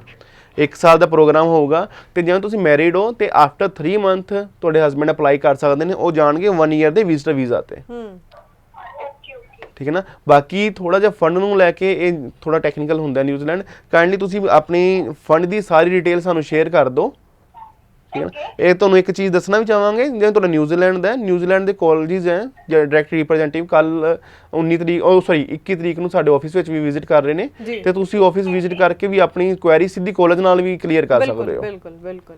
जी ठीक है सर, ओके थैंक यू। ਅਸੀਂ ਕੱਲ ਵਿਜ਼ਿਟ ਕੋਸ਼ਿਸ਼ ਕਰਾਂਗੇ, ਪਲਾਨ ਬਣਾ ਲੈਣੇ ਕੱਲ ਆਉਣ ਦਾ। ਓਕੇ ਓਕੇ ਮੈਡਮ, ਤੁਸੀਂ ਆ ਜਾਓ। ਹਾਂਜੀ, ਜੀ, thank ਤੁਸੀਂ you ਆਫਿਸ ਫੋਨ ਕਰਕੇ ਪਹਿਲਾਂ ਆਪਣੀ ਅਪਾਇੰਟਮੈਂਟ ਜ਼ਰੂਰ ਫਿਕਸ ਕਰਵਾ ਲਿਓ। ਜੀ ਜੀ ਜੀ ਬਿਲਕੁਲ। ਸੋ ਸਾਰਿਆਂ ਨੂੰ ਇੱਕ ਵਾਰ ਫਿਰ ਤੋਂ ਦੱਸ ਦਿਓ, ਸੈਕਟਰ 34 ਚੰਡੀਗੜ੍ਹ ਵਿੱਚ AVM ਗਲੋਬਲ ਇਮੀਗ੍ਰੇਸ਼ਨਸ ਦਾ ਆਫਿਸ ਹੈ। ਸੋ ਤੁਸੀਂ ਵੀ ਜ਼ਰੂਰ ਇਸ ਐਜੂਕੇਸ਼ਨ ਫੇਅਰ ਦਾ ਹਿੱਸਾ ਬਣ ਸਕਦੇ ਹੋ। 21 ਮਈ ਸ਼ਨੀਵਾਰ ਨੂੰ ਇਹ ਹੋ ਰਿਹਾ, ਤਾਂ ਕਿ ਕਿਉਂਕਿ ਸਟੂਡੈਂਟ ਕਨਫਿਊਜ਼ ਅਕਸਰ ਬਹੁਤ ਜ਼ਿਆਦਾ ਰਹਿੰਦੇ, ਇਸੇ ਕਨਫਿਊਜ਼ਨ ਦੇ ਵਿੱਚ ਆਪਣਾ ਗੈਪ ਵੀ ਵਧਾ ਲੈਂਦੇ ਨੇ, ਔਰ ਕਈ ਵਾਰੀ ਗਲਤ ਆਪਸ਼ਨ ਦੇ ਉੱਪਰ ਚੱਲ ਕੇ ਰਿਫਿਊਜ਼ਲ ਵੀ ਆ ਜਾਂਦੀ ਹੈ। ਸੋ ਅਸੀਂ ਨਹੀਂ ਚਾਹੁੰਦੇ ਕਿ ਤੁਸੀਂ ਕਿਸੇ ਵੀ ਤਰ੍ਹਾਂ ਦੀ ਕਨਫਿਊਜ਼ਨ ਵਿੱਚ ਰਹੋ ਜਾਂ ਕਿਸੇ ਵੀ ਤਰ੍ਹਾਂ ਦੀ ਰਿਫਿਊਜ਼ਲ ਤੁਹਾਨੂੰ ਫੇਸ ਕਰਨੀ ਪਵੇ। ਸੋ ਹਰ ਕੰਟਰੀ ਦੇ ਕਾਲਜ ਔਰ ਯੂਨੀਵਰਸਿਟੀ ਦੇ ਜੋ ਰਿਪਰੈਜ਼ੈਂਟੇਟਿਵ ਇੱਥੇ ਪਹੁੰਚਣਗੇ ਤਾਂ ਤੁਹਾਡੇ ਲਈ ਬਹੁਤ ਇੱਕ ਖੁੱਲੀ ਰੇਂਜ ਹੋ ਜਾਏਗੀ ਕਿ ਹਰ ਕੰਟਰੀ ਬਾਰੇ ਜਾਣ ਸਕਦੇ ਹੋ, ਤੁਹਾਡੀ ਪ੍ਰੋਫਾਈਲ ਕਿੱਥੇ ਢੁਕਦੀ ਹੈ, ਤੁਸੀਂ ਉਹਦੇ ਅਕੋਰਡਿੰਗਲੀ ਸਹੀ ਫੈਸਲਾ ਲੈਂਦੇ ਹੋਏ ਜੋ ਹੈ ਅਪਲਾਈ ਕਰ ਸਕੋਗੇ। ਸੌਰੀ ਮੈਂ ਤੁਹਾਨੂੰ ਇੰਟਰਰਪਟ ਕਰ ਰਿਹਾ। ਤੁਸੀਂ ਥੋੜੀ ਦੇਰ ਪਹਿਲਾਂ ਨਾ ਇੱਕ ਡਿਸਕਸ ਕੀਤਾ ਸੀ ਚੀਜ਼ ਕਿ ਬੱਚੇ ਦਾ ਰਿਫਿਊਜ਼ਲ ਹੋ ਜਾਂਦਾ ਹੈ ਤੇ ਉਹਨਾਂ ਦਾ ਬਹੁਤ ਮੋਰਲ ਡਾਊਨ ਹੋ ਜਾਂਦਾ ਹੈ। ਬਿਲਕੁਲ ਠੀਕ ਹੈ ਨਾ, ਇਹ ਚੀਜ਼ਾਂ ਬਹੁਤ ਦੇਖਣ ਚ ਵੀ ਆਉਂਦੀਆਂ ਕਿਉਂਕਿ ਜਿਹੜੇ ਬੱਚੇ ਨੇ +2 ਕੀਤੀ ਨਾ, ਉਹਦਾ ਮਾਈਂਡਸੈਟ ਹਜੇ ਇੰਨਾ ਕਲੀਅਰ ਨਹੀਂ ਹੁੰਦਾ। ਉਹਨੂੰ ਇਹ ਨਹੀਂ ਪਤਾ ਕਿ ਰਿਫਿਊਜ਼ਲ ਕਿਵੇਂ ਹੁੰਦੀ ਹੈ, ਕਿਹੜਾ ਬੱਚਾ ਅਪਲਾਈ ਕਰ ਸਕਦਾ, ਕਿਹੜਾ ਨਹੀਂ ਕਰ ਸਕਦਾ। ਉਹਨੇ ਤਾਂ ਕਿਸੇ ਵੀ ਨਾਲ ਵੀ ਗੱਲ ਕੀਤੀ ਹੈ, ਜਿਹਦੇ ਨਾਲ ਗੱਲ ਕੀਤੀ, ਉਹਨੇ ਕਹਤਾ ਵੀਜ਼ਾ ਲੱਗ ਸਕਦਾ ਹੈ ਤੇ ਉਹਨੇ ਆਂਦੀ ਅੱਖਾਂ 'ਚ ਬੱਟੀ ਬਣ ਗਈ ਵੀ ਹਾਂ ਇਹਨੇ ਕਹਤਾ ਵੀਜ਼ਾ ਲੱਗ ਜਾਊਗਾ ਤੇ ਲੱਗ ਜਾਊਗਾ। ਕਿਉਂਕਿ ਸਾਰਾ ਦਿਨ ਆਪਾਂ ਉਹਨਾਂ ਨੂੰ ਫੇਸਬੁੱਕ ਤੇ ਦੇਖਦੇ ਹਾਂ, ਟੀਵੀ ਤੇ ਦੇਖਦੇ ਹਾਂ, ਸ਼ੋਅ ਦੇਖਦੇ ਹਾਂ ਤੇ ਆਪਾਂ ਨੂੰ ਲੱਗਦਾ ਨਹੀਂ ਯਾਰ ਇਹਨਾਂ ਨੇ ਜੋ ਕਹਿਣਾ ਸੱਚ ਹੀ ਕਹਿਣਾ ਹੈ। ਠੀਕ ਹੈ ਨਾ, ਬਟ ਇਹ ਨਹੀਂ ਹੁੰਦਾ। ਠੀਕ ਨਾ, ਆਪਣਾ ਪ੍ਰੋਫਾਈਲ ਨੂੰ ਉਸ ਕੰਟਰੀ 'ਚ ਅਪਲਾਈ ਕਰ ਦਿੱਤਾ ਜਾਂਦਾ ਹੈ ਜਿਹੜੀ ਕੰਟਰੀ ਵਾਸਤੇ ਆਪਾਂ ਐਲੀਜੀਬਲ ਹੀ ਨਹੀਂ ਹੁੰਦੇ। ਆਪਾਂ ਬਿਲਕੁਲ ਹੀ ਇਹ ਚੀਜ਼ ਨੂੰ ਨੈਗੇਟਿਵ ਤਰੀਕੇ ਨਾਲ ਹੀ ਲੈ ਲਿਆ। ਠੀਕ ਹੈ ਨਾ, ਹੁਣ ਆਪਾਂ ਅਪਲਾਈ ਕਰਤਾ ਗਿਆ। ਠੀਕ ਹੈ ਨਾ, ਤੁਸੀਂ ਇਹ ਚੀਜ਼ ਨਾ ਸੋਚੋ ਕਿ ਤੁਸੀਂ ਆਪਣੀ ਕਿਸੇ ਫਾਈਲ ਅਪਲਾਈ ਕੀਤੀ ਹੈ। ਠੀਕ ਹੈ ਨਾ, ਇਹ ਮੈਂ ਏਜੰਟਸ ਨੂੰ ਵੀ ਕਹੂੰਗਾ ਵੀ ਉਹ ਸੋਚਦੇ ਵੀ ਇੱਕ ਫਾਈਲ ਆ ਗਈ, ਇਹ ਫਾਈਲ ਨਹੀਂ ਹੈਗੀ, ਇਹ ਕਿਸੇ ਬੱਚੇ ਦਾ ਫਿਊਚਰ ਹੈ ਜਿਹੜਾ ਤੁਹਾਡੇ ਉੱਪਰ ਭਰੋਸਾ ਕਰਕੇ ਤੁਹਾਡੇ ਹੱਥ ਵਿੱਚ ਫੜਾ ਕੇ ਜਾ ਰਿਹਾ ਹੈ। ਤੇ ਸ਼ਾਇਦ ਤੁਸੀਂ ਵੀ ਇਹ ਕੰਮ ਆਪਣੇ ਫਿਊਚਰ ਵਾਸਤੇ ਕਰ ਰਹੇ ਹੋ ਤੇ ਤੁਹਾਨੂੰ ਆਪਣੇ ਫਿਊਚਰ ਵਾਸਤੇ ਕਿਸੇ ਦੂਸਰੇ ਦਾ ਫਿਊਚਰ ਖਰਾਬ ਨਹੀਂ ਕਰਨਾ ਚਾਹੀਦਾ। ਪਹਿਲਾਂ ਚੈੱਕ ਕਰੋ ਬੱਚਾ ਐਲੀਜੀਬਲ ਹੈ ਤਾਂ ਹੀ ਅਪਲਾਈ ਕਰੋ। ਤੇ ਸਟੂਡੈਂਟ ਨੂੰ ਵੀ ਪਹਿਲਾਂ ਤੁਸੀਂ ਆਪਣਾ ਕਿਸੇ ਨਾਲ ਵੀ ਇਨਫੋਰਮੇਸ਼ਨ ਲਓ, ਕਿਸੇ ਵੀ ਏਜੰਟ ਤੋਂ ਇਨਫੋਰਮੇਸ਼ਨ ਲਓ, ਉਸ ਤੋਂ ਬਾਅਦ ਉਹਨੂੰ ਰੀਚੈਕ ਕਰੋ। ਅੰਬੈਸੀ ਦੀ ਸਾਈਟ ਤੇ ਜਾਓ, ਉੱਥੋਂ ਦੇਖੋ ਕਿ ਉਹਨਾਂ ਦੀ ਕੀ ਰਿਕੁਆਇਰਮੈਂਟ ਹੈ। VFS ਕਾਲ ਕਰੋ, ਜਿੱਥੋਂ ਤੁਹਾਨੂੰ ਕਲੀਅਰ ਹੋ ਸਕਦਾ ਕਲੀਅਰ ਕਰੋ। ਜੇ ਤੁਹਾਨੂੰ ਏਜੰਟ ਸਹੀ ਕਹਿੰਦਾ ਹੈ ਤੇ ਉਹ ਤੁਹਾਡੀ ਜਿਹੜੀ ਤੁਸੀਂ ਚੈੱਕ ਕੀਤਾ ਉਹ ਮੈਚ ਹੁੰਦਾ ਹੈ, ਤੁਸੀਂ ਅਪਲਾਈ ਕਰੋ। ਅਦਰਵਾਈਜ਼ ਤੁਸੀਂ ਆਪਣਾ ਏਜੰਟ ਚੇਂਜ ਕਰ ਲਓ। ਜੀ ਜੀ ਜੀ ਜੀ ਬਿਲਕੁਲ। ਸੋ ਸਹੀ ਕੰਸਲਟੈਂਟ ਦੀ ਚੋਣ ਕਰਨੀ ਬਹੁਤ ਜ਼ਰੂਰੀ ਹੈ, ਜੋ ਤੁਹਾਡੀ ਪ੍ਰੋਫਾਈਲ ਤੋਂ ਆਪਣਾ ਫਾਇਦਾ ਨਾ ਦੇਖਦੇ ਹੋਏ ਸਮਝਣ ਕਿ ਵਾਕਈ ਅਗਰ ਕੋਈ ਪ੍ਰੋਫਾਈਲ ਹੈ ਤਾਂ ਤੁਹਾਡਾ ਫਿਊਚਰ ਹੈ। ਸੋ ਕਿਸੇ ਦੇ ਫਿਊਚਰ ਦੇ ਨਾਲ ਜੋ ਨਾ ਖੇਡਦਾ ਹੋਵੇ, ਸੋ ਇੱਕ ਸਹੀ ਕੰਸਲਟੈਂਟ ਦੀ ਚੋਣ ਜ਼ਰੂਰ ਕਰਿਆ ਕਰੋ। ਸਮਾਂ ਸਾਡੇ ਕੋਲ ਬਿਲਕੁਲ ਖਤਮ ਹੈ, ਪਰ ਫਿਰ ਵੀ ਐਜੂਕੇਸ਼ਨ ਫੇਅਰ ਬਾਰੇ ਸਟੂਡੈਂਟਸ ਨੂੰ ਤੁਸੀਂ ਕੀ ਕਹਿਣਾ ਚਾਹੋਗੇ? ਜੇ ਤੁਸੀਂ ਕਨਫਿਊਜ਼ ਨਹੀਂ ਹੋਣਾ ਚਾਹੁੰਦੇ, ਜੀ ਰਿਫਿਊਜ਼ਲ ਦਾ ਰੇਟ ਘਟਾਉਣਾ ਚਾਹੁੰਦੇ ਹੋ, ਪੈਸੇ ਬਚਾਉਣਾ ਚਾਹੁੰਦੇ ਹੋ, ਕਿਉਂਕਿ ਸੈਮੀਨਾਰ ਦੇ ਵਿੱਚ ਸਾਡੀ ਕੋਈ ਪ੍ਰੋਸੈਸਿੰਗ ਫੀਸ ਨਹੀਂ ਹੈ। ਕਾਫੀ ਕਾਲਜ ਨੇ ਜਿਨ੍ਹਾਂ ਨੇ ਸਾਨੂੰ 0 ਐਪਲੀਕੇਸ਼ਨ ਫੀਸ ਤੇ ਵੀ ਕਿਹਾ ਵੀ ਅਸੀਂ ਕੋਈ ਚਾਰਜ ਨਹੀਂ ਲਵਾਂਗੇ ਤੇ on the spot offer letter ਹੋਏਗਾ। ਮਤਲਬ ਕਿ ਇਹ ਤਾਂ ਚਲੋ ਛੋਟੀ ਚੀਜ਼ ਹੈ। ਸਭ ਤੋਂ ਮੇਨ ਚੀਜ਼ ਕਲੈਰਿਟੀ। ਤੁਹਾਨੂੰ ਤੁਹਾਡੇ ਪ੍ਰੋਫਾਈਲ ਵਾਸਤੇ ਪੂਰੀ ਕਲੈਰਿਟੀ ਰਹੂਗੀ, ਕੋਈ ਕਨਫਿਊਜ਼ਨ ਨਹੀਂ ਰਹੂਗੀ। ਕਾਈਂਡਲੀ ਅਪਲਾਈ ਕਰਨਾ ਨਹੀਂ ਕਰਨਾ ਤੁਹਾਡੀ ਇੱਛਾ ਹੈ, ਬਟ ਇੱਕ ਵਾਰੀ ਆਪਣਾ ਪ੍ਰੋਫਾਈਲ ਸਿੱਧਾ ਕਾਲਜ ਨਾਲ ਜ਼ਰੂਰ ਅਸੈਸ ਕਰੋ। ਜੀ ਜੀ ਜੀ ਬਿਲਕੁਲ। ਸੋ ਮੈਨੂੰ ਪੂਰੀ ਉਮੀਦ ਹੈ ਕਿ ਅੱਜ ਅਸੀਂ ਸ਼ੋਅ ਦੇ ਵਿੱਚ ਜਿੰਨੀ ਵੀ ਗੱਲਬਾਤ ਕੀਤੀ ਹੈ, ਖਾਸ ਤੌਰ ਤੇ ਆਸਟ੍ਰੇਲੀਆ, ਕੈਨੇਡਾ, UK ਔਰ ਨਿਊਜ਼ੀਲੈਂਡ ਬਾਰੇ ਤਾਂ ਗੱਲ ਕੀਤੀ ਹੈ, ਪਰ ਨਾਲ ਦੀ ਨਾਲ ਜਿਹੜੇ ਸਟੂਡੈਂਟਸ ਆਪਣਾ ਵਧੀਆ ਆਇਲ ਸਕੋਰ ਨਹੀਂ ਅਚੀਵ ਕਰ ਪਾਏ ਨੇ, ਨਿਰਾਸ਼ ਹੋ ਚੁੱਕੇ ਨੇ, ਹਤਾਸ਼ ਹੋ ਚੁੱਕੇ ਨੇ, ਸੋ ਉਹਨਾਂ ਦੇ ਲਈ ਵੀ ਆਪਾਂ ਇੱਕ ਮੌਰੀਸ਼ੀਅਸ ਆਪਸ਼ਨ ਦੀ ਗੱਲ ਕੀਤੀ ਹੈ, ਜਿਸ ਤੋਂ ਬਾਅਦ ਤੁਸੀਂ ਆਪਣੀ ਡਿਜ਼ਾਇਰ, ਆਪਣੀ ਜਿਹੜਾ ਤੁਹਾਡਾ ਸੁਪਨਾ ਵੇਖਿਆ ਜਿਸ ਕੰਟਰੀ ਦਾ, ਚਾਹੇ ਆਪਾਂ ਕੈਨੇਡਾ ਦੀ ਗੱਲ ਕਰੀਏ, ਆਸਟ੍ਰੇਲੀਆ, UK ਦੀ ਗੱਲ ਕਰੀਏ, ਤਾਂ ਤੁਸੀਂ ਉੱਥੇ ਉਸ ਤੋਂ ਬਾਅਦ ਪਹੁੰਚ ਸਕਦੇ ਹੋ। ਸੋ ਇੰਟਰਨੈਸ਼ਨਲ ਸਟੂਡੈਂਟ ਤੁਸੀਂ ਬਣ ਸਕਦੇ ਹੋ। ਸੋ ਇਸ ਲਈ ਅਗਰ ਤੁਹਾਨੂੰ ਲੱਗਦਾ ਹੈ ਕਿ ਕੋਈ ਉਮੀਦ ਨਹੀਂ ਦਿਖ ਰਹੀ ਹੈ, ਪਰ ਉਮੀਦ ਹਲੇ ਵੀ ਤੁਹਾਡੇ ਨਾਲ ਜ਼ਰੂਰ ਖੜੀ ਹੈ, ਤਾਂ ਤੁਸੀਂ ਜ਼ਰੂਰ ਜੋ ਨੰਬਰ ਹੈ ਇਸ ਨੂੰ ਨੋਟ ਕਰਕੇ ਰੱਖੋ। ਸ਼ੋਅ ਹੁਣ ਫਿਲਹਾਲ ਜੋ ਹੈ ਖਤਮ ਹੋਣ ਜਾ ਰਿਹਾ, ਲੇਕਿਨ ਉਸ ਤੋਂ ਬਾਅਦ ਤੁਸੀਂ ਸ਼ੋਅ ਤੋਂ ਬਾਅਦ ਵੀ ਇਸ ਨੰਬਰ ਉੱਪਰ ਕਾਲ ਕਰਕੇ ਜਾਣਕਾਰੀ ਲੈ ਸਕਦੇ ਹੋ। ਇੱਕ ਵਾਰ ਫਿਰ ਤੋਂ ਦੱਸ ਦਿਆਂ, AVM global immigrations office sector 34 Chandigarh ਦੇ ਵਿੱਚ ਹੈ। ਇੱਥੇ ਪਹੁੰਚ ਕੇ ਤੁਸੀਂ ਕਦੀ ਵੀ ਆਪਣੇ ਡਾਕੂਮੈਂਟਸ ਲੈ ਕੇ ਪਹੁੰਚਦੇ ਹੋ, ਅਸੈਸਮੈਂਟ ਕਰਾਓ, ਸਹੀ ਡਿਸੀਜਨ ਦੇ ਨਾਲ ਜੋ ਹੈ ਅੱਗੇ ਵਧੋ, ਤਾਂ ਕਿ ਤੁਸੀਂ ਆਪਣੇ ਫਿਊਚਰ ਨੂੰ ਸਿਕਿਉਰ ਕਰ ਸਕੋ, ਆਪਣੇ ਭਵਿੱਖ ਨੂੰ ਜੋ ਹੈ ਸੁਨਹਿਰਾ ਬਣਾ ਸਕੋ। ਇੱਕ ਵਾਰ ਫਿਰ ਤੋਂ ਦੱਸ ਦਈਏ ਕਿ ਐਜੂਕੇਸ਼ਨ ਫੇਅਰ ਆਰਗੇਨਾਈਜ਼ ਕੀਤਾ ਗਿਆ ਹੈ ਜੀ 21 ਮਈ ਦਿਨ ਸ਼ਨੀਵਾਰ, ਤਾਂ ਕਿ ਤੁਸੀਂ ਸਹੀ ਤਰੀਕੇ ਨਾਲ ਅਪਲਾਈ ਕਰਦੇ ਹੋਏ ਆਪਣੇ ਤੇ ਆਪਣੇ ਪਰਿਵਾਰ ਨੂੰ ਖੁਸ਼ੀਆਂ ਦੇ ਸਕੋ। ਸੋ ਬਹੁਤ ਬਹੁਤ ਧੰਨਵਾਦ ਜੀ, ਇਸ ਸ਼ੋਅ ਵਿੱਚ ਸਾਰੀ ਜਾਣਕਾਰੀ ਸਾਡੇ ਦਰਸ਼ਕਾਂ ਨਾਲ ਸਾਂਝੀ ਕੀਤੀ ਤੁਸੀਂ, ਬਹੁਤ ਬਹੁਤ ਧੰਨਵਾਦ। ਧੰਨਵਾਦ ਜੀ। ਜੀ ਤੇ ਇਸ ਦੇ ਨਾਲ ਹੀ ਹੁਣ ਮੈਨੂੰ ਯਾਨੀ ਕਿ ਹਰਜੋਤ ਕੌਰ ਨੂੰ ਵੀ ਦਿਓ ਇਜਾਜ਼ਤ। ਧੰਨਵਾਦ।